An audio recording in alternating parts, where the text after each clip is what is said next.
selamat pagi. Di sini kami dari kelompok 5 akan mempresentasikan hasil diskusi kami, yaitu tentang manusia dan lingkungan. Sebelumnya, perkenalkan, nama saya Genisius Tarores sebagai moderator. Perkenalkan, nama saya Justina A sebagai penyaji. Perkenalkan, nama saya Yohanes Panji sebagai penyaji. Baiklah, di sini saya akan menjelaskan yang pertama, yaitu pengertian manusia dan lingkungan. Manusia adalah makhluk hidup, ciptaan Tuhan dengan segala fungsi dan potensinya yang tunduk kepada aturan hukum. Alam mengalami kelahiran, pertumbuhan, perkembangan, kemudian mati dan seterusnya, serta terkait dan berinteraksi dengan alam dan lingkungan dalam sebuah hubungan timbal balik, positif maupun negatif. Nah, sedangkan lingkungan adalah suatu media di mana makhluk hidup tinggal, mencari penghidupannya, dan memiliki karakter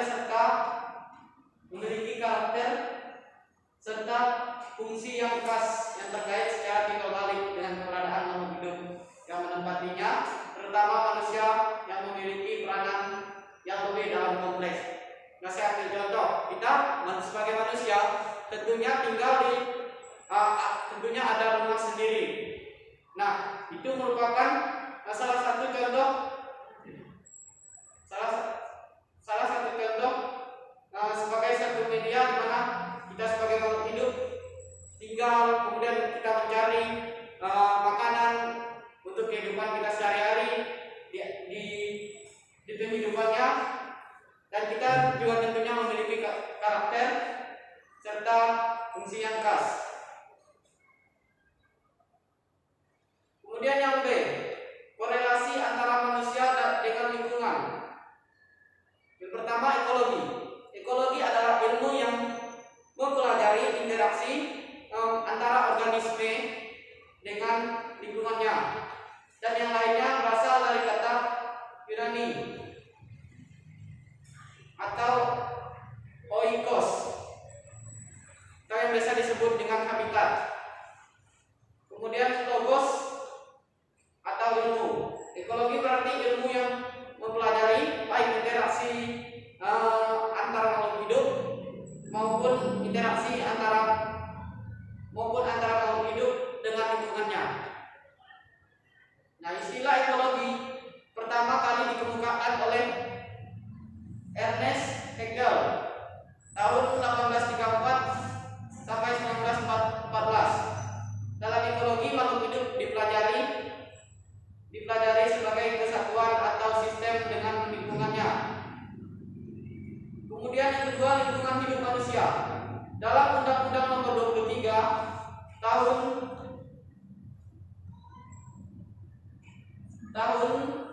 1997 pasal 1 angka 1 mengartikan lingkungan hidup sebagai kesatuan ruang dengan semua benda, daya, keadaan, dan makhluk hidup.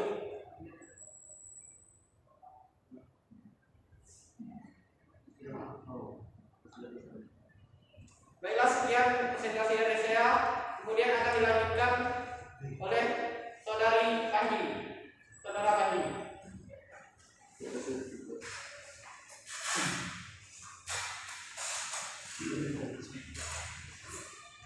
Oke, baik. Di sini saya akan menjelaskan pengaruh manusia pada alam lingkungan hidupnya. Manusia sedikit demi sedikit mulai menyesuaikan diri pada alam lingkungan hidupnya maupun komunitas biologis di tempat mereka hidup. Yang pertama itu peranan manusia yang bersifat negatif. Peran manusia yang bersifat negatif terhadap lingkungan antara lain sebagai berikut: eksploitasi yang melampaui batas sehingga persediaan sumber daya alam makin menciut. 2. Punah atau merosotnya jumlah keenakan jenis biota. 3. Berubahnya ekosistem alami yang mantap dan seimbang menjadi ekosistem binaan yang tidak mantap karena terus-menerus memerlukan subsidi energi. Yang bersifat positif, melakukan eksploitasi sumber daya alam secara cepat dan bijaksana, terutama SDA yang tidak dapat diperbarui. Mengadakan penghijauan dan reboisasi untuk menjaga kelestarian keenakan jenis flora serta untuk mencegah terjadinya erosi dan banjir.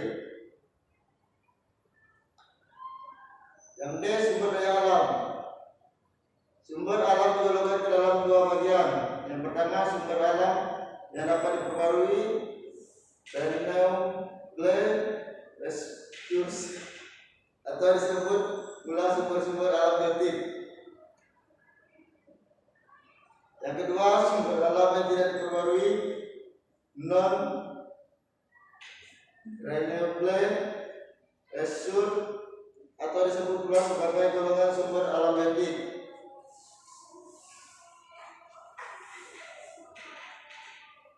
Sumber alam dapat digolongkan ke dalam dua bagian. Dikatakan sebagai sumber daya alam yang masih dapat diperbarui, lain halnya dengan sumber daya alam abiotik yang tidak dapat memperbarui dirinya.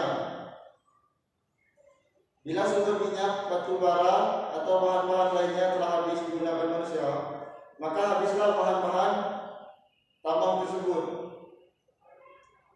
Sumber alam biotik dapat terus digunakan atau dimanfaatkan oleh manusia. Bila manusia menggunakan secara bijaksana, dalam penggunaan berarti memperhatikan siklus hidup sumber alam tersebut.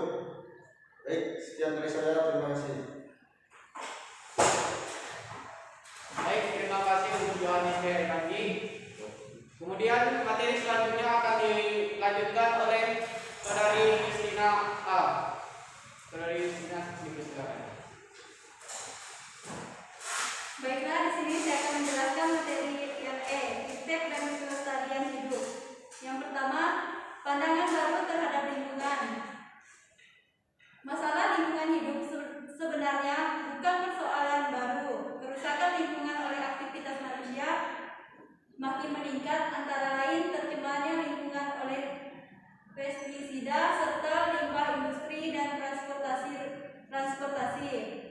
Rusaknya habitat tumbuhan dan hewan langka serta menurunnya nilai estetika alam merupakan beberapa masalah lingkungan hidup.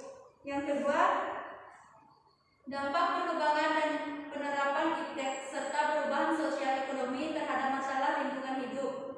Manusia menciptakan teknologi dengan maksud agar hidupnya lebih mudah, praktis, efisien, dan tidak banyak menimbulkan masalah serius bagi kehidupan manusia. Jadi, jelas bahwa perkembangan dan penerapan iptek tidak selalu membawa dampak positif, namun juga membawa dampak negatif. Yang E, upaya pelestarian lingkungan dan pembangunan berkelanjutan. Yang pertama, upaya yang dilakukan pemerintah.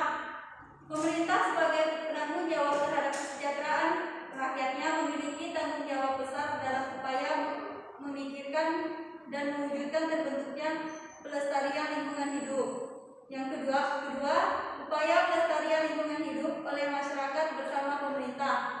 Beberapa upaya yang dapat dilakukan masyarakat berkaitan dengan pelestarian lingkungan hidup antara lain: yang pertama, pelestarian tanah atau tanah datar, lahan miring atau perbukitan. Terjadinya bencana tanah longsor dan banjir menunjukkan peristiwa yang berkaitan dengan masalah tanah.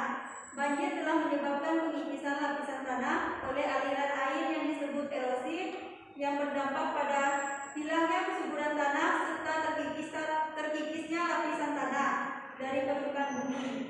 Tanah longsor disebabkan karena tidak ada lagi busur yang menahan lapisan tanah pada tempatnya sehingga menimbulkan kerusakan. Yang B, pelestarian udara. Udara merupakan unsur vital bagi kehidupan karena setiap organisme bernapas memerlukan udara.